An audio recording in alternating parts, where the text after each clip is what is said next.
news of the Qatari government gifting Donald Trump a $400 million private jet to use as Air Force One is so corrupt that even Putin would give a double take. This is not just naked corruption, it is also a grave national security threat.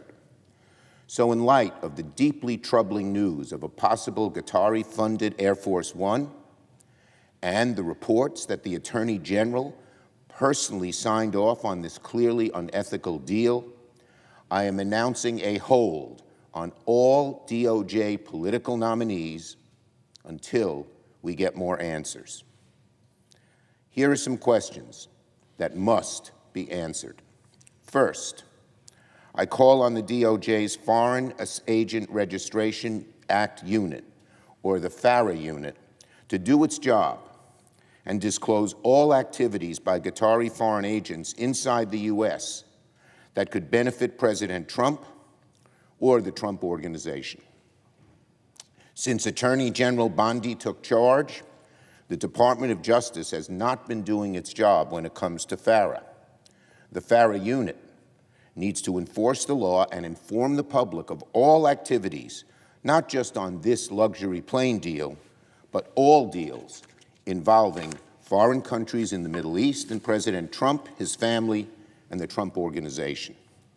Second, with regard to this $500 million private jet deal, the American people deserve to know the facts. President Trump has told the American people this is, quote, a free jet. Does that mean the Qataris are delivering a ready on day one plane with all the security measures already built in? If so, who installed those security measures? And how do we know they were properly installed? Why would we take the risk of trusting any foreign country to do this sensitive work? If not, what security modifications would be needed to ensure a foreign-sourced Air Force One is safe to use?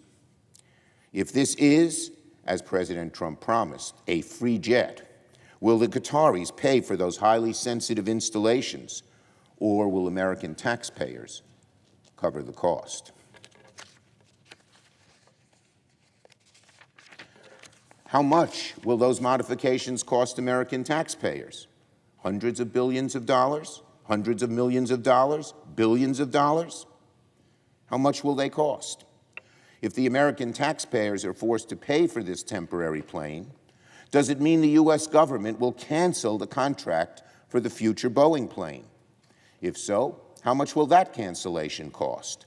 And if not, why are American taxpayers being asked to spend hundreds of millions of dollars or more on a plane that will only be used for a year or two?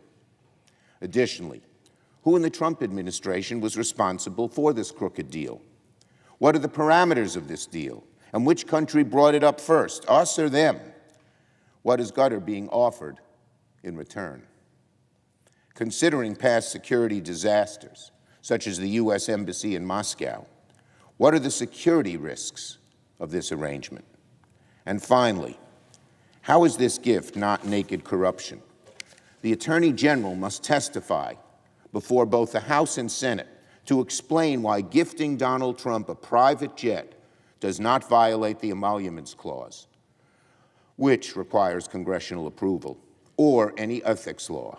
So, until the Attorney General explains her blatantly inept decision, and we get complete and comprehensive to these and other questions, I will place a hold on all political nominees to the Department of Justice.